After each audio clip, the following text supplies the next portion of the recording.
সম্মানিত হাজিরিন, গত জুমাবারে আমরা একটা টপিকসের উপর আলোচনা করছিলাম, সেটা হলো পরকালের সিলেবাস। আপনাদের মনে আছে তো?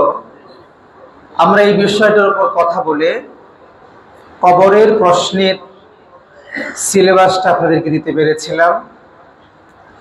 কবরে প্রশ্ন হবে কয়টি? মুমিনের জন্য কয়টি? 4টি। মাশাআল্লাহ, মনে আছে আপনাদের। আর বেঈমান, মুনাফিক, কাফেরদের জন্য কয়টি? 3টি। 3টি পোরশন মুমিন আর কাফেরের মধ্যে সেম হবে, একটি অতিরিক্ত হবে, এটা হলো মুমিনদের জন্য। আমরা সেটা বলেছিলাম এবং আমরা আমাদের আলোচনায় সেটাও বলেছিলাম, যখন মুমিন তার 4 প্রশ্নের উত্তর সুন্দরভাবে দিবে, তখন আল্লাহ সুবহানাহু ওয়া তাআলা এই বান্দাকে নিজের বান্দা বলে স্বীকৃতি দিবেন। তার কবরটাকে তার যতদূর পর্যন্ত দৃষ্টি নিবদ্ধিত হয় ততদূর পর্যন্ত বিস্তৃত করে দিবেন। জান্নাত থেকে একটা দরজা এই কবরের জন্য কেটে দেওয়া হবে, নাজ নিয়ামত দেওয়া হবে, জান্নাতের পোশাক পরিয়ে দেওয়া হবে, জান্নাতি বিছানা তার জন্য কবরে বিছিয়ে দেওয়া হবে। এ প্রসঙ্গে আমরা কথা বলেছিলাম এবং সেই সাথে আমরা কথা বলেছিলাম জাহান্নামের অবস্থা কি হবে।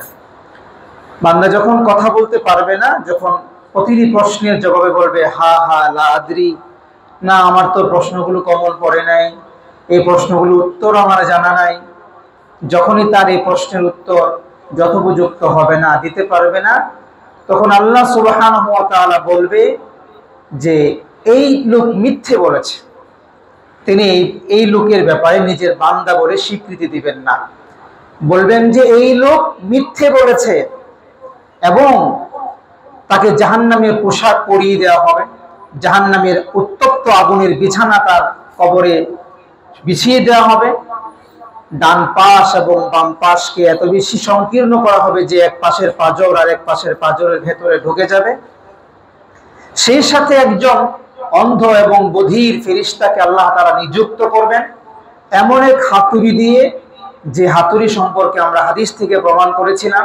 নবীজি বলেছিলেন যে হাতুড়ি যদি কোনো পাহাড়ের চূড়ায় একবার নিক্ষেপ করা হয় বা হাতুড়ি মারা হয়, তো পাহাড়গুলো চূর্ণ বিচূর্ণ হয়ে ধুলোবালিতে পরিণত হয়ে যাবে। এমনটা কতদিন পর্যন্ত তার সাথে ব্যবহার হবে? আমরা বলেছিলাম ইলা ইয়াউমিল কিয়ামা, কিয়ামত পর্যন্ত। আর যত কথাগুলো গত জুমায় বলেছিলাম সবগুলোই আমরা কোরআন এবং সুন্নাহ থেকে বলার চেষ্টা করেছিলাম। আজকেও ইনশাআল্লাহ কবরের এই প্রশ্নের পরে আমাদের এখন পরকালের বাকি যে প্রশ্নগুলো আছে এইগুলোর সাথে আমরা পরিচিত হব ইনশাআল্লাহ। খুবই গুরুত্বপূর্ণ এই টপিকস। প্রতিটি মুমিন, ইভেন প্রতিটি মানুষ হোক সে মুমিন হোক সে গায়রে মুমিন, প্রতিটি মানুষের জন্য এই প্রশ্নগুলো অত্যন্ত গুরুত্বপূর্ণ যে সবার সাথেই এই প্রশ্নের সাক্ষাৎ হবে। তো আল্লাহ সুবহানাহু ওয়া তাআলা বিচার দিবসের কার্যক্রম যখন শুরু করবেন, তখন মানুষেরা কবর থেকে উঠবে। নতুন গাছ যেভাবে মাটি থেকে একেবারে অঙ্কুরের মতো গজিয়ে উঠে খুব চমৎকার ভাবে, সেভাবে মানুষেরা কবর থেকে উঠবে। মহাপরাক্রমশালী মহান শক্তিধর আল্লাহ সুবহানাহু ওয়া তাআলা তিনি তার আরশে বসবেন, তিনি তার কুরসিতে বসবেন। ফাওয়ারাব্বাকা লানাসআলান্না আজমাইন, হে নবী আপনার রবের কসম, হাসরের ময়দানে সবাইকেই আমি আল্লাহ সুবহানাহু ওয়া তাআলা প্রশ্ন করব। কে বলেছেন? আল্লাহ। এমন কি এই প্রশ্ন, এই কথা বলার পর আল্লাহ বলছেন, নবী আমার প্রশ্ন থেকে হযরত আদম আলাইহিস সালাতু ওয়াস সালাম থেকে নিয়ে আপনি মুহাম্মদ পর্যন্ত কেউ বাদ যাবে না। চিন্তা করতে পেরেছেন? আল্লাহ আমাদেরকে বলার আগে আল্লাহ তার পেয়ারা হাবিবদের ব্যাপারে কি বলছেন? আল্লাহ বলছেন, নবী আমি তো দুনিয়ার তাবৎ জাহানের মানুষদেরকে প্রশ্ন করবই করব, এমন কি আপনাদেরকে যাদের উপর আমি রিসালাতের দায়িত্ব দিয়ে পাঠিয়েছিলাম তারাও আমার প্রশ্ন থেকে বাদ যাবে না। আল্লাহ পাক বলছেন ফালানাসআলান্নাল্লাযীনা উরসিলা ইলাইহিম, সেদিন আল্লাহ তার রাসূলদেরকে ছাড় দিবেন না আমার রিসালাতের দায়িত্ব সঠিকভাবে পালন করেছিল কিনা। এই কথা যিনি জিজ্ঞেস করতে পারেন তিনি কে? একটু আওয়াজ করে বলেন তিনি কে? এটা তার পক্ষেই সম্ভব। তিনি আদম থেকে নিয়ে মুহাম্মদুর রাসূলুল্লাহ সাল্লাল্লাহু আলাইহি ওয়াসাল্লাম পর্যন্ত সবাইকে জিজ্ঞেস করবেন। সেজন্যই তো নবীরা হাঁটু গেড়ে আল্লাহর কাছে হাত তুলে বলবেন ইয়া নাফসি ইয়া নাফসি। আল্লাহ উম্মতের খবর পড়ে, বাবার খবর পড়ে, মায়ের খবর পড়ে, সন্তানদের খবর পড়ে, আমারটা খবর আগে লও, আমার আগে বাঁচাইয়া দাও, তারপরে আমি বাঁচলে আসে আমার উম্মত। নবীরা বলবে ইল্লা মুহাম্মাদুর রাসূলুল্লাহ, কেবলমাত্র আপনার আমার কলিজার টুকরো নবী মুহাম্মদুর রাসূলুল্লাহ ব্যবহারটা ভিন্ন রকম হবে। তিনি শুধু বলবেন উম্মতি উম্মতি। সুবহানাল্লাহ। প্রিয় ভাইরা, প্রশ্ন করবেন আল্লাহ সুবহানাহু ওয়া তাআলা ওয়া ইন্নাহু লাযিকরুল লাকা ওয়া লিকাওমিকা ওয়া সাওফা তুসআলুন। হাসরের ময়দানটা কল্পনা করেন, আমরা এখন হাসরের ময়দানে আছি। এইবার আপনি চিন্তা করেন, প্রথম প্রশ্ন আপনাকে করা হচ্ছে হাসরের ময়দানে। প্রথম প্রশ্ন এটা কি? নবী, এই কোরআন আপনার জন্য উপদেশ, আপনার উম্মতের জন্য উপদেশ। আমি যে দুনিয়াতে কোরআন পাঠিয়েছিলাম, এই কোরআন আপনার জন্য উপদেশ ছিল এবং আপনার উম্মতের জন্য উপদেশ ছিল। নবী, এবার আল্লাহ প্রশ্ন করে বলবেন এই উপদেশ কয়জনে গ্রহণ করেছে? কে বলবেন এই কথা? আল্লাহ বলবেন এই উপদেশ কতজনে গ্রহণ করেছে? আল্লাহ বলছেন অচিরেই আমি তাদেরকে জিজ্ঞেস করব। সে অচিরে মানে কিয়ামতের ময়দানে, অচিরে মানে কিয়ামতের ময়দানে। আল্লাহ বলছেন অচিরেই আমি তাদেরকে জিজ্ঞেস করব। কি জিজ্ঞেস করবেন? হাসরের ময়দানে আল্লাহ জিজ্ঞেস করবেন কোরআন যে আমি তোমাদেরকে দিয়েছিলাম কমপক্ষে 500 আয়াত, বিধানের আয়াত, এই বিধানের আয়াতগুলো তুমি মানতে কিনা আল্লাহ জিজ্ঞেস করবে। পারসন টু পারসন আমাকেও জিজ্ঞেস করবে, আপনাকেও জিজ্ঞেস করবে। কি জিজ্ঞেস করবেন আল্লাহ? কোরআনের যে বিধিবিধানগুলো আমি তোমাদের কাছে পাঠিয়েছিলাম, শরীয়ত প্রণেতা মুহাম্মদুর রাসূলুল্লাহ সাল্লাল্লাহু আলাইহি ওয়াসাল্লামের মাধ্যমে এই কোরআনের কপি তোমাদের মসজিদেও ছিল, এই কোরআনের কপি তোমার ঘরেও ছিল। এই কোরআনের বাংলা কপি তুমি যেই দেশে বসবাস করতে সেই দেশের বঙ্গানুবাদ হয়ে বা সেই দেশের অনুবাদ হয়ে তোমার কাছে সেই কোরআনের কি মেসেজ ছিল তোমার সামনে ছিল। আমার যে আইনগুলো ছিল এই আইনগুলো তুমি মানতে কিনা? বলেন তো, এই প্রশ্ন যিনি আমাদেরকে করবেন তিনি কে? এটা কি আপনাদের বিশ্বাস হয়? আসলেই বিশ্বাস হয়? কোরআন বলছে কিন্তু ওয়া ইন্নাহু লাযিকরুল লাকা ওয়া লিকাওমিক ওয়া সাওফা তুসআলুন। আল্লাহ বলছে অবশ্যই আমি তাদেরকে জিজ্ঞেস করব, অচিরেই জিজ্ঞেস করব এই কোরআন সম্পর্কে। আল্লাহ যে কোরআনের বিধিবিধানগুলো দিয়েছেন, এই কোরআনের বিধিবিধানগুলো আপনি আমি মেনেছি কিনা, কোরআনের বিধিবিধান অনুপাতে আমাদের মন তুষ্ট হয়েছে কিনা, যেটা কোরআনের বিধানটা সকল যুগে সকল মানুষের জন্য উপযুক্ত, নাকি আমরা আবার কোন গায়ের শ্রুতে এটা বলেছি না কোরআনের এই বিধানটা এই যুগে এই আধুনিক সময়ে আমাদের জন্য উপযুক্ত নয়, এইরকমটা মনে মনে ভেবেছি কিনা? যিনি আমাদের মনের খবর রাখেন তিনি কে? আল্লাহ বলবেন তুমি কি কোরআনের পক্ষে ছিলে কিনা? তুমি কি কোরআনের পক্ষে ছিলে কিনা? এই কোরআন অনুযায়ী তুমি তোমার জীবন পরিচালনা করেছো কিনা? কোরআনের আলেমদের সাথে তোমার ব্যবহার কেমন ছিল? যিনি জিজ্ঞেস করবেন তিনি কে? এটা বিশ্বাস হয় আপনাদের ভাই? তো বিশ্বাস হলে এই প্রশ্নের উত্তর দেওয়ার জন্য আমরা সবাই প্রস্তুত তো?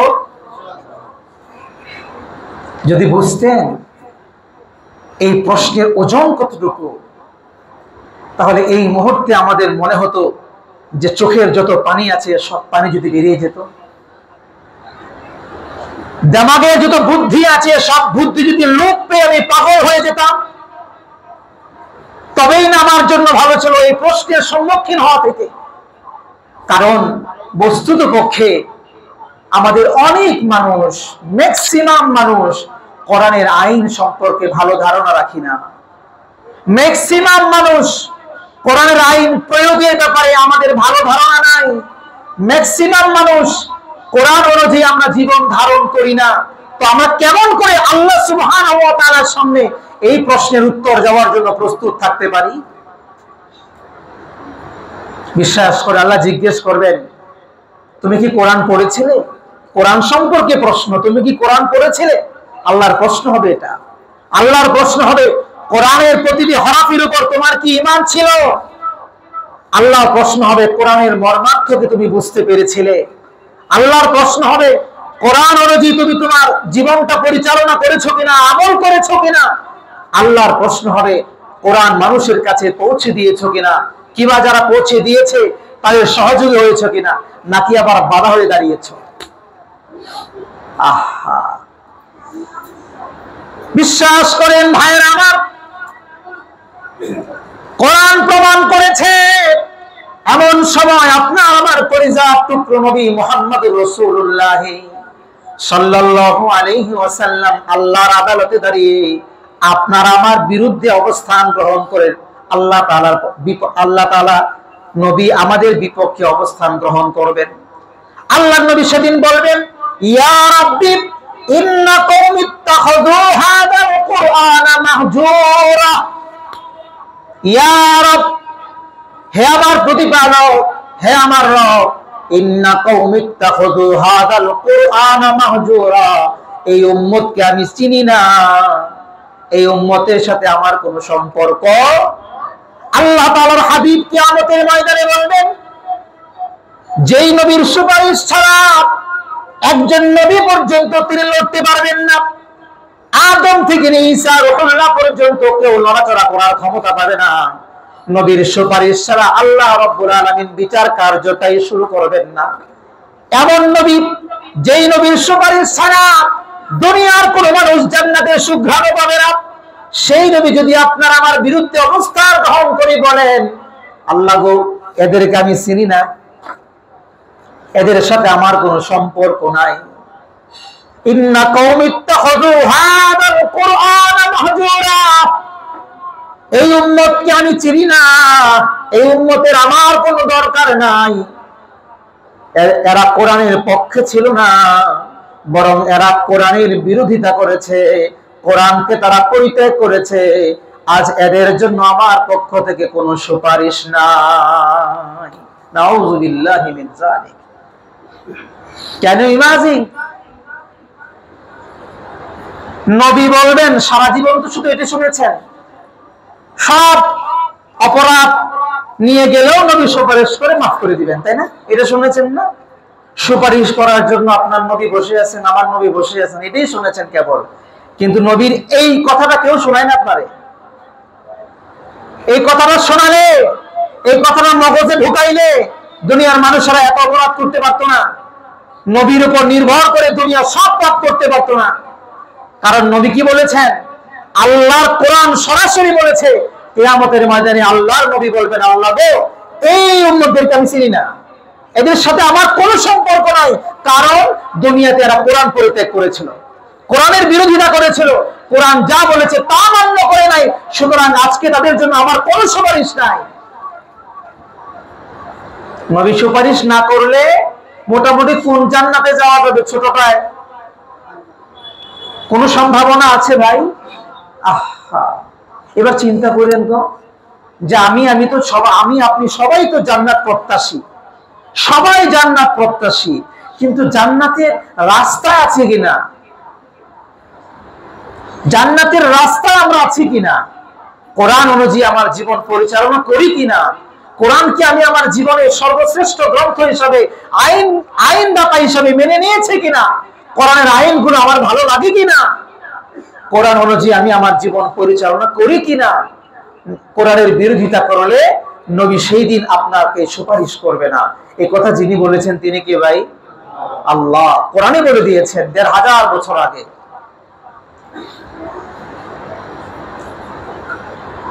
ঈমান কাকে বলে শুনেন। ঈমান হলো ৩ জিনিসের সমন্বয়ের নাম হলো ঈমান। বাংলায় যদি আমি আপনাদেরকে বোঝাই তাহলে ১ নম্বরে হলো অন্তরে বিশ্বাস করা। কি করা? অন্তরে বিশ্বাস করা। ১। ২ নাম্বার হলো যেই জিনিস বিশ্বাস করলেন এটা মুখে প্রকাশ করা, মুখ দিয়ে স্বীকৃতি দেওয়া। ৩ নাম্বার হলো যা বিশ্বাস করলেন, যা মুখ দিয়ে প্রকাশ করলেন তা আমলে বাস্তবায়ন করা। এই ৩ জিনিসের সমন্বয় হলো ঈমান। আচ্ছা বলেন তো, এই ৩ জিনিসের সমন্বয় যদি না হয় তাহলে কি পরিপূর্ণ ঈমানদার হওয়া যায়? এক জায়গায় ৩, আরেক জায়গায় ২। ২ এর কেউ কোনোদিন ৩ বলবে? কথা বলেন না কেন? ২ এর কোনোদিন কেউ ৩ বলবে? ১ এর কেউ কোনোদিন ৩ বলবে? ৩ হলেই ৩ হয়, ২ হলে ১ হলে ৩ নয়। সুতরাং ঈমান পরিপূর্ণ হতে হলে ঈমানের ৩ ক্রাইটেরিয়া, ৩টা শর্ত ফিল আপ করতে আপনাকে হবে। যেমন আপনাকে মনে বিশ্বাস করা লাগবে যে নামাজ ফরজ, এটা বিশ্বাস করা লাগবে। মুখে স্বীকৃতি দেওয়া লাগবে, হ্যাঁ নামাজ ফরজ, নামাজ পড়া লাগবে। এতটুকু ক্ষান্ত নয়, নামাজ পড়ে আপনাকে দেখাইতে হবে। নামাজ যে বিশ্বাস করলেন, মুখে যে স্বীকার করলেন তা আপনাকে পড়ে দেখাইতে হবে, আমল করে দেখাইতে হবে। এর নাম ঈমান, ঈমানদার, মুমিন। এবার চিন্তা করেন তো দেখি, এই ৩ শর্ত পূরণ করে আমরা কতজন মুমিন আছি? এই ৩ শর্ত পূরণ করে আমরা গোনাবাসা কয়েকজন হইতে পারি, বাকি অনেকেই ধানের চুচার মতো পড়ে যাব। কথা কন না, ঠিক না? আল্লাহ আমাদেরকে পাক্কা ঈমানদার বানান, বলেন আমিন। ২ নাম্বার যে প্রশ্ন হবে আল্লাহ তাআলা করবেন, ইয়াসআলুহু মা মানাকা ইযা রাআইতাল মুনকার আন তুনকিরাহু। আল্লাহ তাআলা প্রশ্ন করে বলবেন, ও দুনিয়ার মানুষেরা, দুনিয়ায় যখন ছিলাম, দুনিয়ায় থাকাকালীন তোমাদের সমাজে অন্যায়, অবিচার, জুলুম তোমরা হতে দেখেছিলা, তখন তুমি চুপ ছিলা কেন? এই প্রশ্ন যিনি করবেন তিনি কে? আমি কি আয়াত পড়ে বাংলা অর্থ বলি নাই? হ্যাঁ, এই আয়াত কোরআনে আছে না নাই? আল্লাহ রাব্বুল আলামিন এই প্রশ্ন করবেন, ইয়াসআলুহু মা মানাকা ইযা রাআইতাল মুনকার আন তুনকিরাহু। আল্লাহ তাআলা প্রশ্ন করবেন, দুনিয়ার মানুষেরা আজ কিয়ামতের ময়দানে উপস্থিত হয়ে গিয়েছো, আমাকে আগে উত্তর দাও। যখন তোমাদেরকে দুনিয়ায় পাঠিয়েছিলাম, দুনিয়ায় থাকাকালীন সময় তোমাদের সমাজে, তোমাদের সামনে বহু অন্যায় হয়েছে, অবিচার হয়েছে, জুলুম হয়েছে। এগুলো দেখেও মুখ বুজে সহ্য করেছো কেন? এগুলোর প্রতিবাদ কেন করো নাই? এই প্রশ্ন যিনি করবেন তিনি কে? কি জবাব দেব আমরা ভাই? আখিরাতের ময়দানে এই প্রশ্নের জবাব কি দেব আমরা? আমাদের সমাজের এমন কিছু মানুষ আছে না আমরা, যে অন্যায় দেখেও চুপ করে বসে থাকি, আছে না নাই? যদি অন্যায় দেখার পরে আমরা প্রতিবাদ করে সে অন্যায়টাকে যে কোনো ভাবে বন্ধ করে দিতাম, অঙ্করেই শেষ করে দিতাম, সমাজে এই বিশৃঙ্খলা হতো? বলেন হতো? হতো না। কিন্তু আমরা আজকে সে অন্যায়ের প্রশ্রয়দাতা, অন্যায়ের অনুমোদনদাতা। কেমনে? আমরা চুপ করে চলে যাই, পাশ কেটে চলে যাই, আমরা সেটা বন্ধ করি না। বিশ্বাস করেন, এই প্রসঙ্গে আল্লাহ তাআলা আপনাকে, আমাকে, আমাদের সবাইকে পারসন টু পারসন প্রশ্ন করবেনই করবেন। কেন তুমি চুপ ছিলে? আমাদের মধ্যে অনেকে আবার বলে, হুজুর এই অন্যায়ের প্রতিবাদ করলে ফিতনা হবে। অন্যায়ের প্রতিবাদ করলে নাকি ফিতনা হয়? অন্যায় করলে সমাজে ফিতনা হয় না। আমরা প্রতিবাদ করতে না করতে, এগুলো না করতে এমন হয়েছে যে এগুলো এখন করতে গেলে ফিতনা হয়। কাউকে দেখবেন যে গর্ব করে বলে, হুজুর আমার সন্তানটা 5 বেলা নামাজ পড়ে, এটা গর্বের সাথে বলে। গর্ব তো এটা নয়, এটা তো তার কাজই। কথা বল, ঠিক না? মুসলমানের কাজ কি? 5 ওয়াক্ত নামাজ পড়বে, তার কাজ, দৈনন্দিন রুটিন, এটা তো সে করবেই। গর্ব তো সেটা হওয়ার কথা ছিল যেগুলো সমাজের অন্যায়, সে অন্যায়ের সাথে আপনার সন্তান জড়িত নয়, এগুলো গর্বের বিষয় ছিল। সমাজটা অতই গহ্বরে চলে গিয়েছে অন্যায়ের, পাপের, সেই জায়গা আলহামদুলিল্লাহ আমার সন্তান বিরত আছে, এটা গর্বের ছিল। যেগুলো আল্লাহর আইন আপনাকে মানতেই হবে, সেগুলো আপনার সন্তানকেও মানতে হবে। এগুলো করার মাধ্যমে কোনো গর্ব নয়। এখন গর্ব কেন হয়? গর্ব হয় এই জন্য যে সমাজের 10 জনের মধ্যে 9 জনেই পারে না, যে 9 জনেই করে না, এই জন্য একজনে করে, এটা এখন গর্বের হয়ে দাঁড়িয়েছে। আলহামদুলিল্লাহ আমার সন্তানটা ঘুষ খায় না, এরকম বলে। আমার সন্তান তার হাতে সিগারেট দেখি নাই, এরকম অনেক গার্ডিয়ান বলে। কারণ সিগারেট না দেখাটাই তো তার কাজ, ঘুষ না খাওয়াটাই তো মুসলমান হিসেবে তার কাজ, নামাজ পড়াটাই তো তার কাজ, মেয়েটা পর্দা করাটাই তো তার কাজ, বাবা মার সাথে সুন্দর ব্যবহার করাটাই তো তার কাজ। কথা কোন ঠিক কিনা প্রিয় ভাইরা? এই জন্য আমরা অনেক সময় আজ প্রতিবাদ না করতে অন্যায়ের, এখন আমাদের সমাজে এরকম একটা টেন্ডেন্সি চলছে, প্রতিবাদ করতে গেলে মানুষ মনে করে ফিতনা, আর বলে যে ফিতনা করা ঠিক না, ফিতনা করা ঠিক না। যারা অন্যায় দেখে চুপ করে থাকে, রাসূল করিম সাল্লাল্লাহু আলাইহি ওয়াসাল্লাম তাদেরকে হাদিসের পরিভাষায় বলেছেন আশ-শাইতানুল আখরাজ, বোবা শয়তান। এদেরকে রাসূল কি বলেছেন? বোবা শয়তান। এদেরকে আমি বলেছি না রাসূল বলেছেন? রাসূল বলেছেন। সিদ্ধান্ত এবার আপনার। আপনি রাসূলের পরিভাষায় বোবা শয়তান হয়ে থাকবেন, আল্লাহর কিয়ামতের ময়দানে প্রশ্নের সম্মুখীন হবেন, নাকি দুনিয়ায় অন্যায় দেখলে, অবিচার দেখলে, জুলুম দেখলে সাধ্য অনুযায়ী প্রতিবাদ করবেন? এটা আপনার এখন দায়িত্ব, সিদ্ধান্ত এখন আপনার। আজকে হয়তো পদ পদবী সম্মান আর ইজ্জতের মোহে পড়ে যদি অন্যায় আর জুলুমের প্রতিবাদ যদি আপনি না করেন, বিশ্বাস করেন হাসরের ময়দানে বিলিয়ন বিলিয়ন ট্রিলিয়ন, কত বিলিয়ন, কত হাজার, কোটি বিলিয়ন, এটা আল্লাহই ভালো জানে। এত মানুষের সামনে মহান আল্লাহ যখন আপনাকে প্রশ্ন করবেন, তখন সেখানে আপনার নেতা থাকবে, কর্মী থাকবে, আপনার ভাই থাকবে, বাবা থাকবে, আপনার বিআই থাকবে, বিআইন থাকবে, আপনার বউ থাকবে, আপনার সন্তানরা থাকবে, সবাই থাকবে সেই ময়দানে। তখন যখন আপনাকে প্রশ্ন করা হবে, সেই প্রশ্নে যখন কোনো উত্তর থাকবে না, কোনো সদুত্তর থাকবে না, বিশ্বাস করেন এই কোটি বিলিয়ন মানুষের সামনে যে লজ্জিত আপনি হবেন, এই লজ্জার কথা না আজকে চিন্তা করেন, চিন্তা করে হলেও হাসরের ময়দানের ওই অবস্থান যেন না করতে হয়। দুনিয়াতে আজকে প্রতিকার করার দরকার আছে না নাই? আল্লাহ আমাদেরকে বোঝার তৌফিক দান করুন, পড়ি আমিন। হযরত আব্দুল্লাহ ইবনে মাসউদ রাদিয়াল্লাহু তাআলা আনহু বর্ণনা করেন, নবীজি সাল্লাল্লাহু আলাইহি ওয়াসাল্লাম বলেছেন, লা তাযুলু কদম ইবনি আদম ইয়াউমাল কিয়ামাতি মিন ইনদি রাব্বি হাত্তা ইউসআলা আন খামসিন আন umrihi ফীমা আফনাহু ওয়া আন শাবাবিহি ফীমা আবলাহু ওয়া মালিহি মিন আইনা ইকতাসাবাহু ওয়া ফীমা আনফাকাহু ওয়া মাযা আমিলা ফীমা আলিমা। হযরত আব্দুল্লাহ ইবনে মাসউদ রাদিয়াল্লাহু তাআলা আনহু বলেন, তিরমিজির হাদিস, 2416 নম্বর হাদিস, কিয়ামতের ময়দানে আল্লাহ রাব্বুল আলামিন যতগুলো প্রশ্ন করবেন, তার মধ্যে এই 5টি প্রশ্ন করবেন। এই 5টি প্রশ্নের উত্তর না দিয়ে আল্লাহর সামনে থেকে কারো পা তোলার ক্ষমতা নাই। আল্লাহর হাবিব বলেন, 1 নাম্বার হলো আল্লাহ তাআলা প্রশ্ন করবেন, দুনিয়ায় তোমাকে পাঠিয়েছিলাম, দুনিয়ার জীবনকাল সম্পর্কে এবার তোমাকে প্রশ্ন করছি, শোনো, তুমি তোমার দুনিয়ার জীবনকালটা কেমন ভাবে অতিবাহিত করেছো? এই প্রশ্ন যিনি করবেন তিনি কে?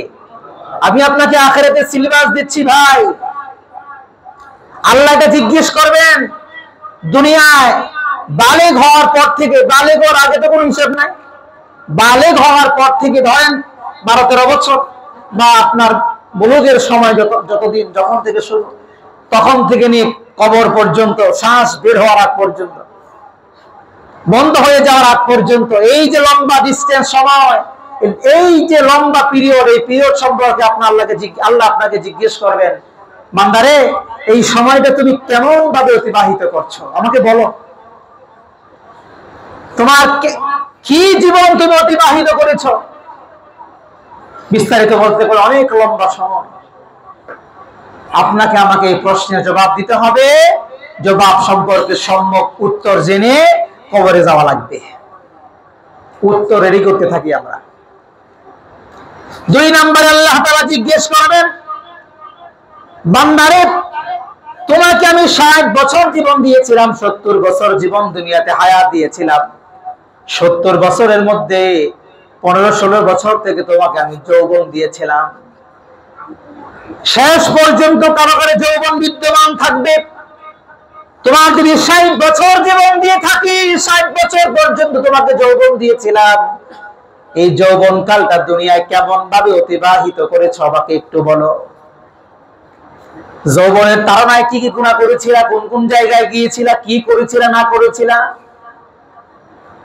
আল্লাহ তাআলা যখন আপনাকে আমাকে জিজ্ঞেস করবেন, ভাই একটু খেয়াল করে শুনেন, এমন কেউ থাকবে না পৃথিবীতে, কোন নারী থাকবে না, কোন পুরুষ থাকবে না, এই প্রশ্ন তারে কোন রকম ভাবে স্লিপ করে যাবে। এমন হবে না ভিড়ের কারণে তার এই প্রশ্নগুলো করবে না, এমন হবে না। প্রত্যেককেই প্রশ্ন করা হবে, প্রত্যেককে প্রশ্ন করা হবে। আল্লাহ তাআলা এটা জিজ্ঞেস করবেন, দুনিয়ায় তোমাকে যৌবন দিয়েছিলাম, বান্দারে যৌবনটা কেমন ভাবে কাটিয়েছিলে আমার কাছে একটু খোলাখুলি বলো। আমাকে আপনাকে বলা লাগবে। আল্লাহু আকবার। 3 নম্বরে আল্লাহ তাআলা বলবেন, ও বান্দা দুনিয়াতে তুমি যখন বড় হচ্ছিলে, কারো কারো জীবনে 15-16 বছর থেকে কামাই রোজগার শুরু হয়ে যায়, কারো কারো জীবনে 30 বছর থেকে শুরু হয়, কারো কারো জীবনে আরো পরে অথবা আগে, যে সময় থেকে তোমার কামাই রোজগার শুরু হয়েছে। তুমি যে সম্পদ উপার্জন করা শুরু করেছিলে, তোমার সম্পদের শুরু থেকে শেষ পর্যন্ত আমাকে একটু হিসাব দাও। এই সম্পদটা বৈধ পথে উপার্জন করেছিলে নাকি অবৈধ পথে উপার্জন করেছিলে? এই প্রশ্নের সম্মুখীন আপনাকে হওয়া লাগবে ভাই, আমাকে হওয়া লাগবে। রাসূল করিম সাল্লাল্লাহু আলাইহি ওয়াসাল্লাম বলেছেন, 1 বিঘা জমিও যদি কেউ অনৈতিকভাবে কারো থেকে দখল করে খায়, কিয়ামতের ময়দানে 7 তবক আসমান তার গলায় ঝুলিয়ে দেওয়া হবে। আপনি কি মনে করছেন এগুলো কথার কথা মাত্র? নবীর কোন কথা কাকতালীয় বা কোন কথায় কথায় বলে ফেলছেন এরকম কিছু নাকি? আরে না না না, নবীজি তার জবান দিয়ে যা বের করেছেন এগুলো একটাও হেলায় খেলায় নয়, একটা কথাও কোনো কাকতালীয় ভাবে নয়, বরং প্রত্যেকটা কথায় 100-100 প্রয়োগ হবে। কারণ ওমা ইয়ানতিহু আনিল হাওয়া ইন হুয়া ইল্লা ওয়াহয়ুন ইউহা। আল্লাহ বলছেন, তোমরা কি মনে করছো আমার নবী যা বলে মুখ থেকে এমনি বলে দেয় নাকি? না না না, আমি কোরআনের মধ্যে আয়াত দিয়ে বলে দিচ্ছি, আমার নবী প্রতিটি কথা জবান থেকে যা বের করে একটা কথাও তিনি তার নিজের মতো করে বের করে না। প্রতিটি কথা আমি তাকে বলতে বলি, ওহী পাঠাই, দিলের মধ্যে এলকা করে ইলহাম দেই, তারপরে আমি আমার নবী কোন কথা সরাসরি আমি যেই হরফে বলি, যেই শব্দে বলি, ওই শব্দেই বলে। কখনো কখনো নিজের মতো করে কথাগুলো বলে, মাফহুমটা আমারই থাকে। ওমা ইয়ানতিহু আনিল হাওয়া ইন হুয়া ইল্লা ওয়াহয়ুন ইউহা। নবীজি কোনো কথা বানাইয়া বলেন না, কোনো কথা এমনি এমনি বলেন না, যা বলেন সব যদি বলেই দেন তিনি কে? সঙ্গত কারণে নবীজি বললেন, 1 বিঘা জমিও যদি কেউ, একটা উদাহরণ দিলাম না, সহিহ হাদিস, 1 বিঘা জমিও যদি কেউ অনৈতিক ভাবে দখল করে খায়, নবীজি বলছেন কিয়ামতের ময়দানে 7 তবক আসমান তার গলার মধ্যে ঝুলিয়ে দেওয়া হবে। প্রিয় ভাই, এবার চিন্তা করেন আপনি সম্পদ কিভাবে উপার্জন করছেন। সম্পদ যে উপার্জন হচ্ছে আমার, এই সম্পদের মধ্যে হালাল সবটুকুই কিনা, বৈধ পন্থা আমি আমার সম্পদগুলো অর্জন করছি কিনা, বিশ্বাস করেন দুনিয়ার কোনো মানুষ যদি না জানে, কিয়ামতের ময়দানে সব মানুষ জেনে যাবে। আপনি হয়তো আজকে প্রভাব প্রতিপত্তি দিয়ে, আপনি হয়তো আজকে ক্ষমতার দিয়ে, আপনি হয়তো আজকে বুজুর্গি দিয়ে, আপনি হয়তো আজকে তাহাজ্জুদ দিয়ে, অনেক আওবিন দিয়ে বুঝাই আলাইছেন যে আপনার কপালে দাগ পড়ছে। আপনি মুফতি সাহেব মানুষ, আলেম সাহেব মানুষ, হাফেজ সাহেব, অথবা হাদিস সাহেব মানুষ, অথবা অমুক সাহেব মানুষ, তমুক সাহেব মানুষ, আপনি কি এই কাজ করতে পারেন নাকি? দুনিয়ার মানুষেরা আপনাকে বিশ্বাস করেছে, মনে করেছে না সব বৈধ উপায়ে কিয়ামতের ময়দান যখন হাজির হয়ে যাবে, লক্ষ কোটি কোটি মানুষ যখন দাঁড়ায় যাবে, আপনাকে যখন প্রশ্ন করা হবে, সবাই যখন জানবে, সন্তান জিজ্ঞেস করবে, বাবা এই পন্থায় বুঝি সম্পদ উপার্জন করছিলা? স্ত্রী বলবে এই পন্থায় বুঝি করছিলা?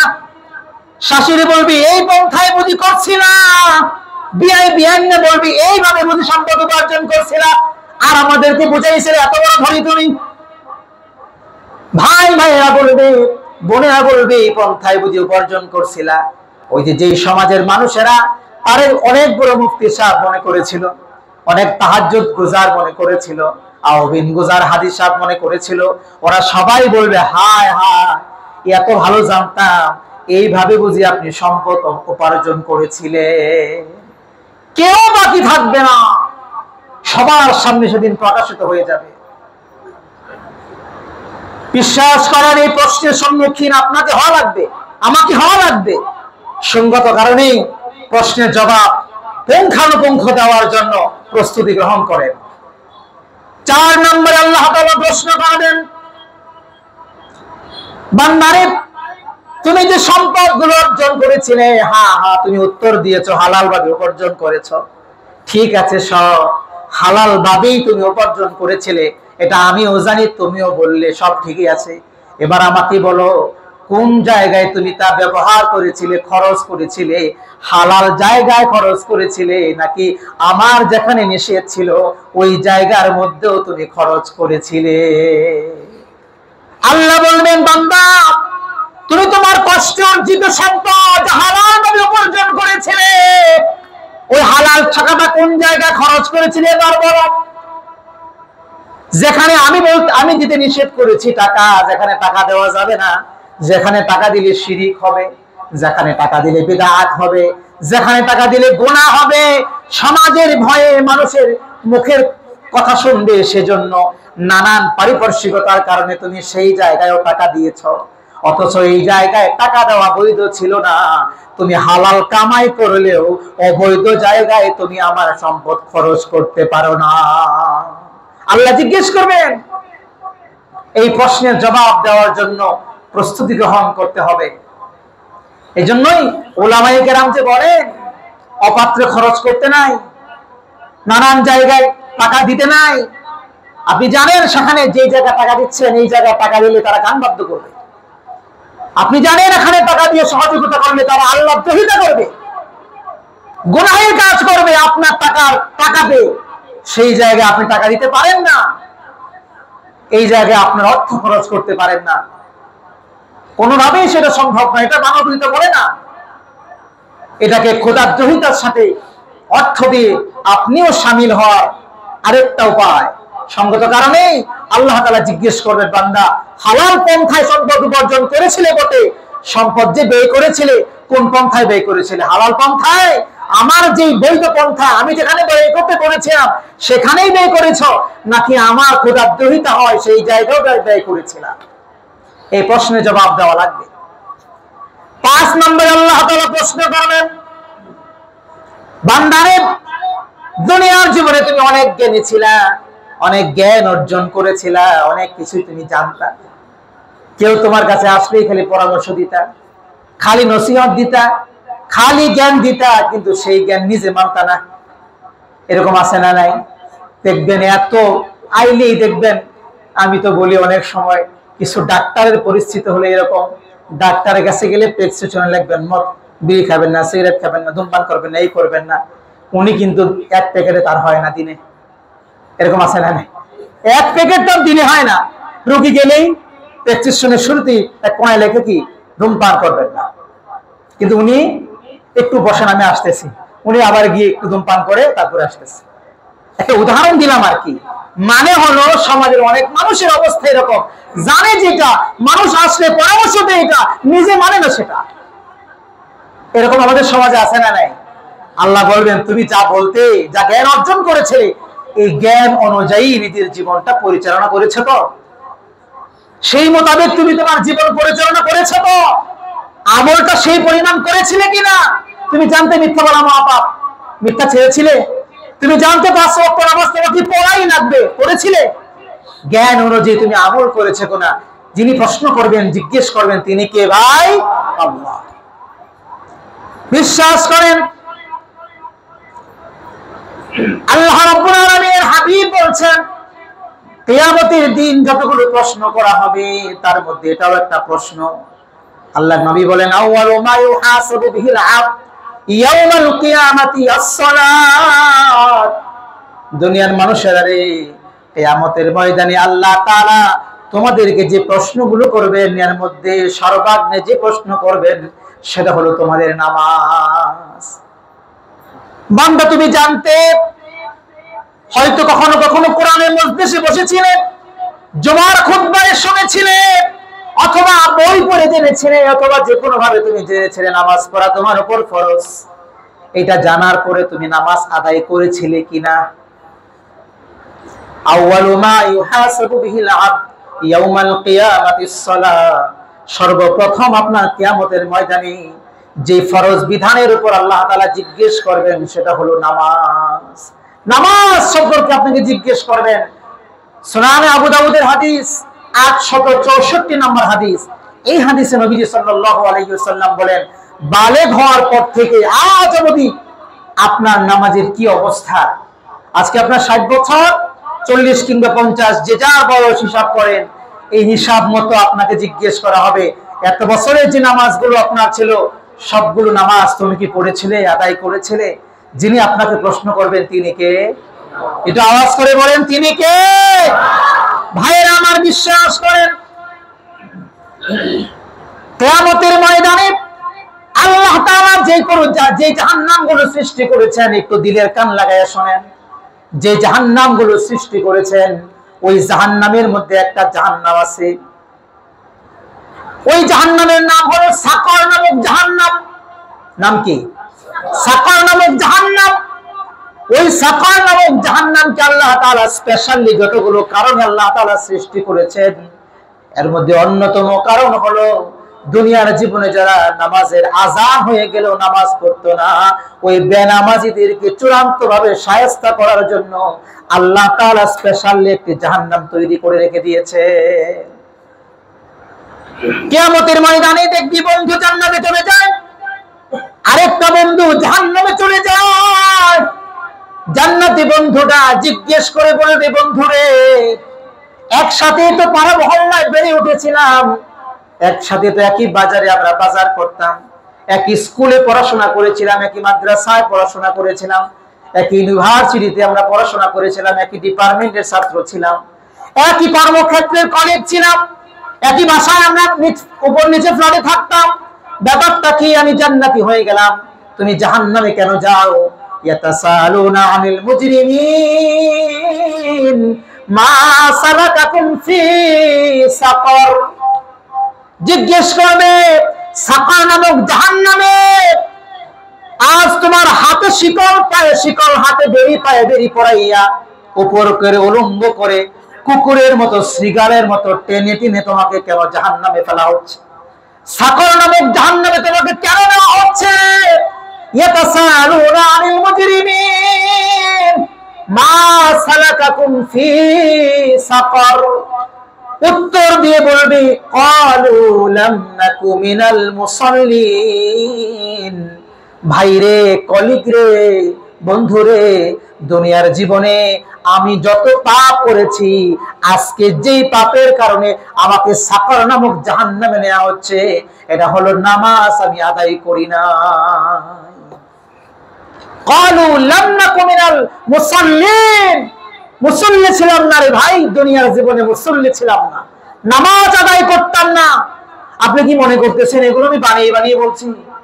কোরআন থেকে বলছি রে ভাই, বিশ্বাস করেন কোরআন থেকে বলছি। কোরআন আল্লাহ বলে দিয়েছেন এই ঘটনা আপনার সাথে আমার সাথে ঘটবেই যদি আমরা বেনামাজি হই। আজকে একটু হিসাব লাগান তো, আমার জীবনের বয়স কত, কত ওয়াক্ত জীবনে নামাজ আমার উপর ফরজ ছিল, আর আমি কি পরিমাণ নামাজ কামাই দিয়ে আনন্দে বসে আছি আমি জান্নাতুল ফেরদাউসের মালিক হয়ে যাব। একটু খেয়াল করেন, আপনার ভেতরে যদি এই চিন্তাটাই শুধু ঢুকতো, আরেকজনের ভুল খোঁজার সময় আপনার থাকতো না। যদি শুধুমাত্র এই পেরেশানি আপনার ভেতরে ঢুকতো, হায় আল্লাহ যদি আমাকে জিজ্ঞাসা করে বসেন কি উপায় হবে আমার, যে আমার নামাজের যে অবস্থা, আমার জীবনে আমি তো 70 বছর পর থেকে নামাজ ধরলামই মাত্র, 60 বছর পর থেকে অবসরে যাওয়ার পর থেকে নামাজ ধরলামই মাত্র, আরো যে 40 বছরের নামাজ রয়ে গেল, আমার কি অবস্থা হবে আমার, আমাকে যদি জিজ্ঞেস করা হয় আমার কি উপায় হবে, এই পেরেশানি যদি আপনার ভেতরে থাকতো, আরেকজনের ভুল আপনি কোন সময় দেখতেন? আপনার নাওয়া খাওয়া সব বন্ধ হয়ে যেত, সবকিছু পেরেশানির কারণে বন্ধ হয়ে যেত, আপনি শুধুমাত্র সেই ওমরি কাজা নামাজগুলো আদায় করতেই থাকতেন, কাজা আদায় করতেন, আর চোখের পানি কান্না কান্নায় কান্নায় কন্দ্রনত অবস্থায় আপনার চোখের পানিগুলো শুকিয়ে যেত। যদি আপনার ভেতরে একবারে চিন্তা প্রবেশ করত, হায় আল্লাহ আমাকে প্রশ্ন করবেন, কি উত্তর রেডি আছে আমার এটার জন্য, কি উত্তর রেডি আছে এটা আমার জন্য। আমি ভাই আপনাদেরকে শুধুমাত্র মুযাকারা করছি, পরকালের সিলেবাসটা দিচ্ছি, এগুলো পরীক্ষায় আসবে। আমি আপনাকে সিলেবাসটা দিয়ে দিচ্ছি, এগুলো পরীক্ষায় আসবে। 90% কমন না, 99% কমন না, এটা 100% কমন, এটা 100% কমন। এগুলো পরীক্ষায় আসবে, এটা সিলেবাস বলতে পারেন, প্রশ্ন, এগুলো পরীক্ষায় আসবে। এটা জানার পরেও যদি আপনি সেই পরীক্ষার প্রশ্ন হল না করেন, আপনি কেমন ছাত্র, আমি কেমন ছাত্র, তারপরেও কি আমরা আশা করতে পারি এই পরীক্ষায় আমরা পাস করব? পরীক্ষার প্রশ্নপত্র হল করলাম না, এটাও জানি সেদিন আমাদের কোনো উপকারে কেউ আসবে না, নিজের প্রশ্নের উত্তর নিজেরই দেওয়া লাগবে, কোনো প্রভাব প্রতিপত্তি, কোনো ক্ষমতা, কোনো টাকা সেদিন কাজে আসবে না, সব জানি। কোনো গার্ড আমাকে সহযোগিতা করবে না, স্কুলের শিক্ষক আমাকে একটু নকল দিয়ে সহযোগিতা করবে না, একটু বলে দিয়ে সহযোগিতা করবে না, সামনের বেঞ্চ থেকে পিছনের বেঞ্চ থেকে একটুখানি দেখে আমি নকল দেখে লিখতে পারবো না, এই সুযোগ আমার নাই, এটা আমি জানি। কিন্তু তারপরেও আমি প্রশ্নগুলো হল করছি না, অথচ পরীক্ষার হলে যাওয়ার জন্য প্রস্তুত। আমি কেমনে চিন্তা করতে পারি এই পরীক্ষা দিয়ে আমি পাস করব? কিভাবে আমার মাথার মধ্যে আসে এই পরীক্ষা দিয়ে আমার পাস অ্যান্সার আসবে, রেজাল্ট আমার পাস হবে, এটা কেমনে আমি মানি? আল্লাহ আমাদেরকে বুঝার তৌফিক দান করুন, পড়ি আমিন। প্রিয় ভাইয়েরা আমার, আল্লাহ তাআলা নিয়ামত সম্পর্কে প্রশ্ন করবেন সূরা তাকাসুর আয়াত নাম্বার 8। আল্লাহ রাব্বুল আলামিন বলছেন, সুম্মা লাতুসআলুন্না ইয়াওমাইযিন আনিন নাঈম। অতঃপর আমি আল্লাহ সুবহানাহু ওয়া তাআলা আমার বান্দাদেরকে নিয়ামত সম্পর্কে জিজ্ঞেস করব। আল্লাহ বলেন তোমাদেরকে নিয়ামত সম্পর্কে জিজ্ঞেস করা হবে। সব আমার জীবনের নিয়ামত, সব নিয়ামত। এই চোখ এটা নিয়ামত, নাক নিয়ামত, জবান নিয়ামত, আর এগুলো বলতে বলতে তো অনেক সময় একেবারে তত্ত্ববতম, মাথা থেকে নিয়ে পা পর্যন্ত, চুল থেকে নিয়ে পায়ের পাতা পর্যন্ত যা আছে, চোখে যা দেখি, এই পরিবেশ পরিস্থিতি, এই পৃথিবী, সবকিছুই যিনি আমাদের জন্য নিয়ামত করে সৃষ্টি করেছেন তিনি কে? এটা আওয়াজ করে বলেন, তিনি কে? এই আল্লাহ বলেছেন, লা ইন শাকারতুম লা আযীদান্নাকুম ওয়া লা ইন কাফারতুম ইন্না আযাবি। আপনি মনে করছেন আলহামদুলিল্লাহ বললেই বুঝি নিয়ামতের শুকরিয়া আদায় হয়? অনেকে এটা মনে করে, অনেকেই মনে করছে যে আলহামদুলিল্লাহ বললেই বুঝি না আমার নিয়ামতের শুকরিয়া আদায় হয়। অনেকে মনে মনে এই মাসলার সাথে আরেকটা মাসলা কানেক্টেড, সেটা বলি। অনেকে মনে করেন আজান দিলে আজানের বাক্যগুলো বলা, এটা বললেই আজানের যে জবাব, এই জবাব বুঝে আদায় হয়ে যায়। আসলে এটা ভুল তথ্য, এটার দ্বারা জবাব আদায় হয় না। হাকিকি জবাব হলো আজান শোনার পরে মসজিদে গিয়ে নামাজ আদায় করা। হাকিকি জবাব কি? আজান শোনার পরে মসজিদে গিয়ে নামাজ আদায় করা, এটা হলো হাকিকি জবাব। ওইটা মৌখিক নফল জবাব, ওটা মৌখিক নফল জবাব, সুন্নাহ জবাব। কিন্তু ওয়াজিব জবাব হলো, বাধ্যতামূলক জবাব হলো, আজান শুনেছেন আপনি, মসজিদে যাবেন, নামাজ আদায় করবেন, এই ওয়াক্তের নামাজ আদায় করা, এটা হলো জবাব, আসল জবাব। আল্লাহ আমাদেরকে বুঝার তৌফিক দান করুন। প্রিয় ভাই, আমাদের কি কিয়ামতের ময়দানে চোখ সম্পর্কে জিজ্ঞেস করা হবে, কান সম্পর্কে জিজ্ঞেস করা হবে। সূরা বনী ইসরাঈল আয়াত নাম্বার 36 আল্লাহ তাআলা বলছেন, ইন্নাস সামা ওয়াল বাসারা ওয়াল ফুআদা কুল্লু উলাইকা কানা আনহু মাসউলা।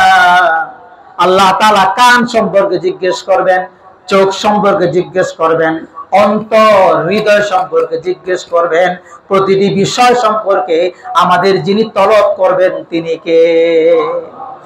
আল্লাহ জিজ্ঞেস করবেন, চোখ দিয়ে না জায়েজ জিনিস দেখেছিলে কিনা? শরীয়তের মধ্যে না জায়েজ ছিল, তুমি সেগুলো দেখেছিলে কিনা? না জায়েজ জিনিসগুলো তুমি কান দিয়ে শুনেছিলে কিনা? না জায়েজ জিনিসগুলো তুমি তোমার অন্তর দিয়ে কল্পনা করেছিলে কিনা? সেগুলো ফোন দিয়ে এঁটেছিলে কিনা? মানুষকে কেমন করে ক্ষতি করা যায় সেগুলো একসাথে বসে বসে মনে মনে ফোন দিয়ে এঁটেছিলে কিনা? যিনি আমাদেরকে জিজ্ঞেস করবেন তিনি কে? ভাই, আমি আপনাকে সিলেবাস দিয়ে যাচ্ছি। শুধুমাত্র আল্লাহ তাআলা ওয়াদা যারা করে, এই ওয়াদা খেলাফ যারা করে, ওয়াদাকারী সম্পর্কে আল্লাহ তাআলা কিয়ামতের ময়দানে আপনাকে আমাকে জিজ্ঞেস করবেন। আল্লাহ বলছেন সূরা বনী ইসরাঈল 34 নম্বর আয়াত, ওয়াউফু বিল আহদি ইন্নাল আহদা কানা মাসউলা। আল্লাহ রাব্বুল আলামিন বলেন, আর তোমরা ওয়াদা পূরণ করবে, নিশ্চয়ই ওয়াদা সম্পর্কে কিয়ামতের ময়দানে তোমাদেরকে জিজ্ঞেস করা হবে। আমাদের অনেক মানুষ কত রকমের ওয়াদা করে না, অনেক রকমের ওয়াদা করে, কিন্তু দিন থেকে দেখা যায় তার যখন ভালো দিন আসে তিনি তখন ওয়াদা সম্পর্কে আর খবর রাখেন না। আপনাদের ঋণ করে দেব না, আপনাদের এই করে দেব, সেই করে দেব, নানান কিছু থাকে, কিন্তু পরে এই ওয়াদা সম্পর্কে আর কোনো খবর থাকে না। অনেক মানুষ দেখা যায় মসজিদেরও অনেক দানের সময় ওয়াদা করেন, 50,000 দিবেন, 60,000 দিবেন, 10,000 দিবেন। ওই লোকের পিছনে হাঁটতে হাঁটতে যিনি হাঁটেন তার জুতার চপ্পল মোটামুটি ক্ষয় হয়ে যায়। ওয়াদার পূরণ করেন, এরকম আছে না? নাই? আছে। মসজিদ মাদ্রাসা সহ নানান কাজে এরকম ওয়াদা যারা করেন, ওয়াদা খেলাফ করেন, আল্লাহ বলছেন কিয়ামতের ময়দানে এই ওয়াদা সম্পর্কে বান্দা তোমাকে জিজ্ঞেস করা হবে, কি করেছিলে তুমি? কুফর এবং শিরক সম্পর্কে আল্লাহ তাআলা জিজ্ঞেস করবেন। এই প্রসঙ্গে সূরা নাহলের আয়াত নাম্বার 27 আল্লাহ তাআলা বলছেন, সময় সংক্ষিপ্ত, আমি শুধু অর্থ বলে দিচ্ছি। আল্লাহ তাআলা বলবেন কিয়ামতের দিন তিনি লাঞ্ছিত করবেন আর বলবেন, কোথায় তোমাদের সেই শরীকেরা যারা শিরক করত, আমি আল্লাহর সাথে শরীক স্থাপন করত, তারা কোথায়? যাদের নিয়ে তোমরা ইমানদারদের সাথে বিরোধ করতে, ইমানদাররা বলতো এক আল্লাহকে মানো, তোমরা বলতে দূর রাখো, তোমরা বলতে দূর রাখো। এরকম যারা বলতে তারা আজকে কোথায়? ইমানদাররা সেদিন বলবে, প্রকৃতপক্ষে তারা আজকে লাঞ্ছিত হবে, অভিসম্পাদিত হবে। কারা? যারা কিয়ামতের ময়দানে দুনিয়া জীবনে যারা আল্লাহর সাথে শরীক স্থাপন করত। সূরা আত-তারিকে 9 নম্বর আয়াতে আরো স্পষ্ট করে আল্লাহ তাআলা বলছেন, ইয়াউমা তুবলাস সারাইর। আল্লাহ তাআলা সেদিন তাদের গোপন ষড়যন্ত্র সমূহ ফাঁস করে দিয়ে ময়দান ভর্তি লক্ষ কোটি মানুষের সামনে তাদেরকে আল্লাহ তাআলা লজ্জিত করে ছাড়বেন। আল্লাহ বলবেন, ওর সম্পর্কে গোপনে গিয়ে মিটিং করছিলা, ওর সম্পর্কে তাকে বেইজ্জতি করার জন্য ওর অবর্তমানে ওখানে সেখানে গিয়ে তোমরা মিটিং করেছিলা কিনা? কেন করেছিলা? সম্মানে মানুষের অসম্মান কেন করেছিলা? যিনি জিজ্ঞেস করবেন তিনি কে? যেদিন সব তথ্যগুলো ফাঁস করে দিবেন, সেই দিনের নাম হলো ইয়াউমুল মাহশার, কিয়ামতের ময়দান, কিয়ামতের দিন। ওই দিন সম্পর্কে আপনাকে আমি সিলেবাস দিয়ে দিচ্ছি ভাই। সহিহ বুখারীতে হাদিস আসছে 3186 নম্বর হাদিস, 3008 নম্বর হাদিস, সহিহ মুসলিমের 1735 নম্বর হাদিস। হাদিসে নবীজি সাল্লাল্লাহু আলাইহি ওয়াসাল্লাম বলেছেন, কিয়ামতের দিন প্রত্যেক গাদ্দার যারা, প্রত্যেক বিশ্বাসঘাতক যারা, ওই গাদ্দারদের সম্পর্কে, বিশ্বাসঘাতকদের সম্পর্কে আল্লাহর নবী বলেছেন, তাদের পরিণাম হবে তাদের পরিণাম হবে একটি পতাকা তাদের লাগিয়ে দেওয়া হবে, তাতে বলা থাকবে এটা অমুকের পুত্র, অমুকের গাদ্দারির প্রমাণপত্র। লাগানো থাকবে কোথায়? তাদের পিছনের অংশে। নবী বলেছেন যারা দুনিয়ার জীবনে গাদ্দারি করতো, বিশ্বাসঘাতকতা করতো, আছে না কিছু মানুষ বন্ধু মনে করে একটা কথা বলে, পরে এটা কি করে, এই বন্ধু তারা যোগ বুঝে কূপ মারে, এরকম আছে না নাই? আছে। এই যে বিশ্বাসঘাতকতা করলো, এই বিশ্বাসঘাতকের পিছনের অংশে কিয়ামতের ময়দানে একটা পতাকা বানায় দিবেন আল্লাহ, দিয়ে বুঝাইবেন এই পতাকা লেখা থাকবে ওটা অমুকের পুত্র অমুক। অবিশ্বাসঘাতক ও কি ছিল? বিশ্বাসঘাতক ছিল। ভাই আমি আপনাকে পরকালের সিলেবাস দিচ্ছি, আল্লাহ যেন আমাদেরকে হিফাজত করেন, বলেন আমিন। দুনিয়ার নিজাম হলো আল্লাহ তাআলা দুনিয়াতে কিচ্ছু বলেন না, আল্লাহ ছাড় দিয়ে চলেন। দুনিয়ার সিস্টেম হলো ছাড় দেওয়া, ছাড় দেওয়া, কিন্তু আল্লাহর নিজাম হলো তিনি ছাড় দেন কিন্তু চূড়ান্ত ভাবে তিনি ছেড়ে দেন না, ঠিক কি না? আল্লাহ রাব্বুল আলামিন সূরা ইনফিতরের আয়াত নাম্বার 10 এবং 12, 10 থেকে 12, ওয়া ইন্না আলাইকুম লাহাফিজিন কিরামান কাতিবিন ইয়ালামুনা মা তাফআলুন। আল্লাহ তাআলা বলছেন বান্দারে প্রকাশ্যে যেই কাজটি করো, গোপনে যেই কাজটি করো, যাই তোমরা করো না কেন, মানুষের সামনে বাহাদুরি করে যে অন্যায়টা করো, অথবা গোপনে সংগোপনে একাকী অথবা 2-4 জনে মিলে যে অন্যায়টা করো, এই সকল অন্যায় লিপিবদ্ধ করার জন্য একদল ফেরেশতা তোমাদের কাঁধে আমি নিযুক্ত করে দিয়েছি, যাই বলবে সব তারা লিখে রাখতেছে, ঠিক কি না? আর আমরা যা করি, বিশ্বাস করেন, যা করি, যেই কথাটাই মুখ থেকে বের করি, যেই কথাটাই মুখ থেকে বের করি, প্রত্যেকটা কথা লেখা হচ্ছে, প্রত্যেকটা কথা লেখা হচ্ছে। একটা কথাও এমন নাই যেই কথাটা আমি আমার জবান থেকে বের করেছি, আপনি আপনার জবান থেকে বের করেছেন, অথচ লেখা নাই। সব লেখা, সব লেখা, সব লেখা। সেই কিতাব, আমি শেষ করছি আর 2 মিনিট, সেই কিতাবটা আল্লাহ আপনার সামনে নিয়ে বলবেন ইকরা কিতাবাকা কাফা বিনাফসিক আল-ইয়াওমা আলাইকা হাসিবা। ও বান্দা, তোমার আজকে তুমি তোমার যে আমলনামা ছিল, যে কিতাব ছিল, যা লেখা থাকতো, এই আমলনামা তোমার হাতে দিলাম, তুমি পড়ো আর নিজের ডিসিশন নাও। কই যাইবা তুমি? তোমার ডিসিশন নেওয়ার জন্য আর কারো প্রয়োজন নাই, নিজেরটা নিজেই তুমি চিন্তা করতে থাকো। আহা, আল্লাহ তাআলা আমাদেরকে বোঝার তৌফিক দান করুন, পড়ি আমি। প্রিয় ভাই, আল্লাহ তাআলা সেদিন যখন জিজ্ঞেস করবেন, সূরা ইয়াসিনের 65 নম্বর আয়াত আল্লাহ বলছেন, মুখকে আল্লাহ লাগিয়ে দিবেন, লাগাম লাগিয়ে দিবেন, হাত কথা বলবে, পা কথা বলবে, অঙ্গ প্রত্যঙ্গগুলো কথা বলবে, সেই দিন বাঁচার কোনো সুযোগ থাকবে না। সূরা হামিম সিজদা 20 নম্বর আয়াত আল্লাহ বলছেন যে তাদের চোখ কানগুলো সেদিন আল্লাহর সাথে কথা বলে তাদের বিরুদ্ধে সাক্ষী দেবে যারা অন্যায় করবে কিয়ামতের ময়দানে। শুধু তাই না, যেই জমিনের যেই জায়গায় আপনি অন্যায় করেছিলেন, জমিন সেই জায়গায় কথা বলে দিবে, আল্লাহ আমার এই জায়গায় তোমার এই বান্দা অন্যায় করেছিল, তুমি তাকে ছাড়িও না। ইয়াউমাইদিন তুহাদ্দিসু আখবারাহা, জমিন সেদিন তার ভেতর থেকে সব প্রকাশ করে দিবে। আল্লাহ আমাদের সবাইকে যে পরকালের আজকে সিলেবাসের কথা বললাম, এগুলো শোনার পরে যদি নিজের মধ্যে, আমাদের সবার মধ্যে, আমাদের যে যার মধ্যে সমস্যা থাকে, আমাদের কাজ হবে সমাধান করে নেওয়া। আমাদের কাজ হবে কি বলেন? সমাধান করে নেওয়া। আর যদি মনে করেন হুজুর বলছে বলুক, আমার কাজ আমি করতে থাকি, তো ওইটাই আর কি। জান্নাত আল্লাহ সৃষ্টি করেছেন, জাহান্নাম আল্লাহ সৃষ্টি করেছেন, একটাও খালি থাকবে না, একটাও খালি থাকবে না। তবে আমরা আল্লাহর কাছে দোয়া করি, এই বয়ানের শেষে এসে আল্লাহ যেন আমাদের সব ভাইকে মাফ করে দেন, ক্ষমা করে দিয়ে আল্লাহ তাআলা যেন আমাদের সবাইকে জান্নাতের মেহমান বানিয়ে নেন, বলেন আমিন। ওয়া আখিরু দাওয়ানা আনিল হামদুলিল্লাহি রাব্বিল আলামিন।